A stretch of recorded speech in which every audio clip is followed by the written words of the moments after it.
Welcome! Today we are taking a tour of one of the most incredible, most complex cities you could ever imagine.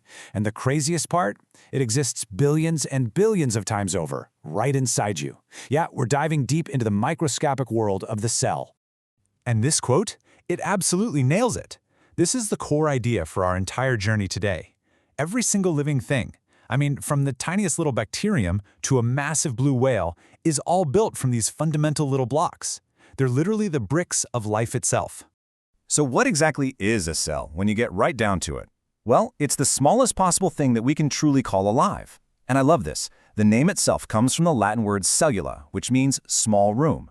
And that's the perfect way to picture it. A tiny room where all the important business of being alive happens. You know, our understanding of cells didn't just happen overnight. It was this incredible journey that spans centuries. It started way back in 1665, with Robert Hooke seeing these little rooms in a piece of cork. Then, Leeuwenhoek actually saw them alive and swimming around, and this all built up until Virchow finally put the last piece of the puzzle in place. Every single new cell has to come from another cell that already existed. Okay, so if we're going to tour the city, we have to start at the border, right? Every city has to have a way to protect itself and control what comes in and what goes out.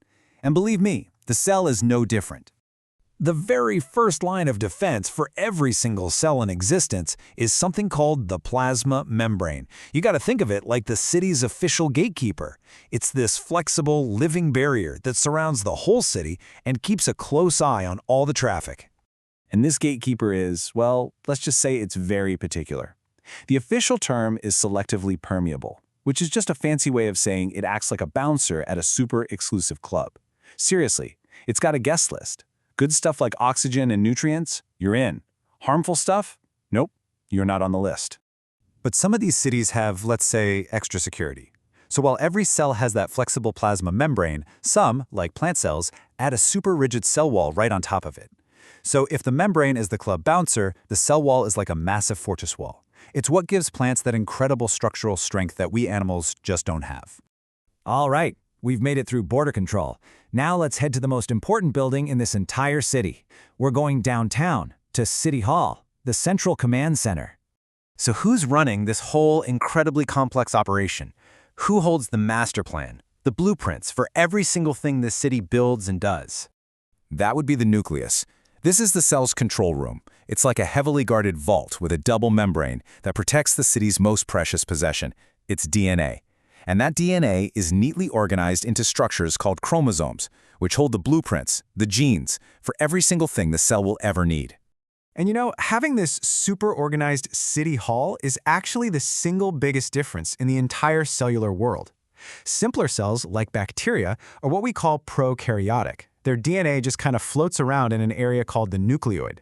But more complex cells, like ours and plants, are eukaryotic. They have a true nucleus, a proper city hall to keep all those genetic blueprints safe and sound.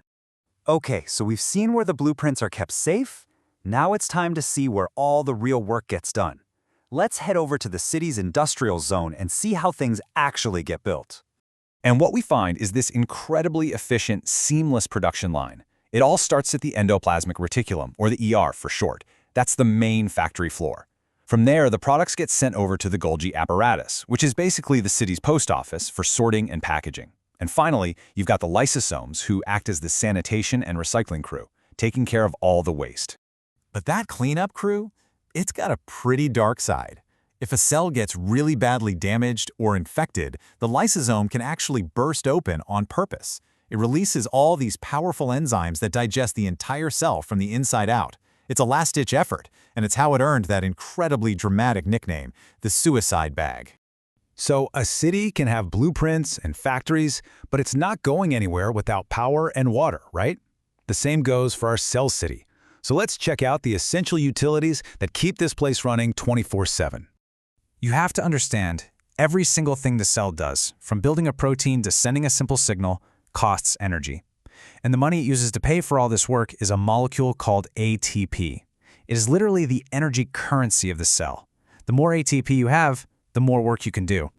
So where does all this energy cash come from? Well, in pretty much all complex cells, animal and plant, you have the mitochondria. These are the legendary powerhouses, turning food into tons of ATP. But plant cells have an extra trick up their sleeve. plastids, like chloroplasts. They're like little solar-powered kitchens that make their own food out of sunlight. And get this is so cool.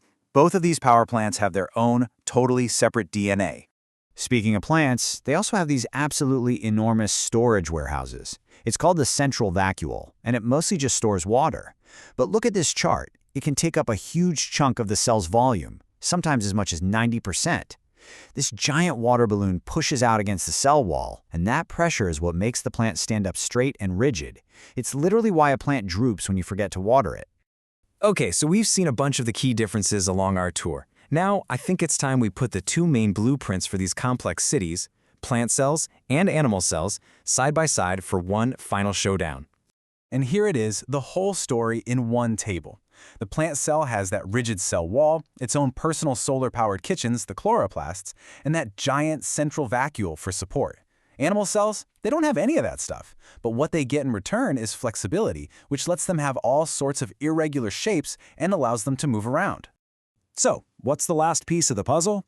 How does one city become 2 or even a billion? It all happens through cell division.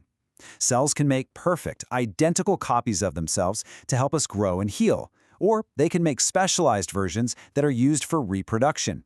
It's how the blueprints for these amazing little cities get passed on and on. When you really stop and think about it, it's just wild. Everything a huge, sprawling city does, generating power, manufacturing goods, controlling traffic, dealing with waste, all of it is happening inside a world so tiny we can't even see it. And it's all perfectly miniaturized inside of us. And it just makes you wonder, what other incredible secrets are these tiny cities still waiting to show us?